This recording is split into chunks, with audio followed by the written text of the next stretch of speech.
Grace and peace. What we're going to be doing today is reading from the Extreme Devotion. You can get this book at persecution.com, which is the ministry of the Voice of the Martyrs. You can also subscribe to the free newsletter. It comes every month. You can also get the free book Tortured for Christ, which is the story of Richard Wurmbrand. He was in prison for 14 years in communist Romania when communism took over. But since it's the 38th day of the year, we're going to read the 38th story here. And it's one for every year. It's stories of martyrs, and it gives a verse and an application. So let's go ahead and start here. This is day 38, Extreme Witness. It takes place in Moria, and the title is 7 Prisoners. It says, for 7 years the radical Muslim clerics had tried to convince the infidels to follow Islam, but the Christians, locked in the brutal darkness of the prison, would not convert. Muhammad is the greatest prophet, they tried to explain to the Christians. He lived more recently than Christ and was the final prophet of Allah. Fix this for a second here. The Christians listened carefully and replied, in your own legal system, a matter's legitimacy is determined by the number of witnesses. Jesus Christ had witnesses of his coming from Moses to John the Baptist. Muhammad only witnessed to himself.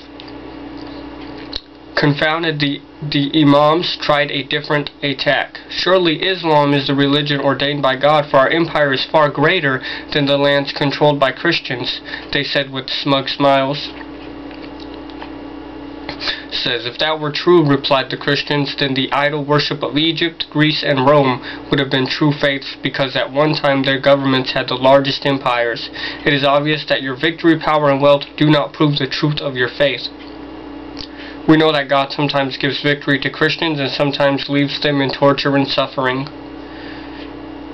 In 845, the Muslims near the Middle Eastern city of Moria finally gave up on seeing the Christians to follow Muhammad.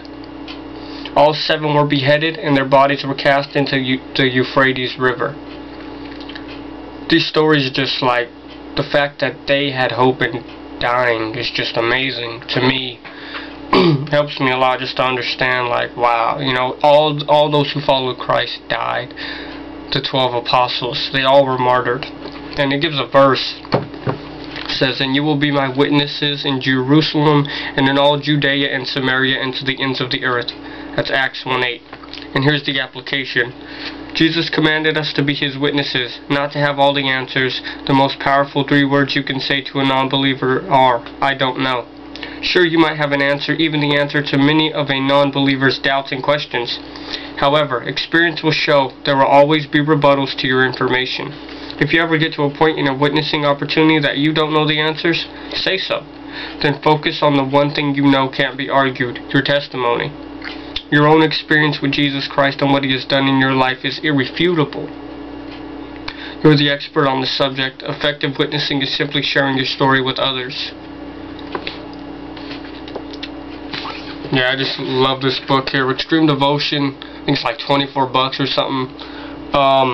And also Fox's Book of the Martyrs. They're just amazing tools, and this will just help you. Just that story right there. The Christians were in prison, and at the end just were beheaded, but just the hope that they had in dying, you know, it was just amazing. So I hope that this blessed you. I hope that you get a hold of these resources right here. You can get the free newsletter. It comes every month. It updates you on what's going on to persecuted Christians around the world. They send you stuff like calendars and posters. You know, you could buy things like different books. It's just an awesome ministry, and I would highly recommend supporting them. Well, thank you for watching. Have a good day.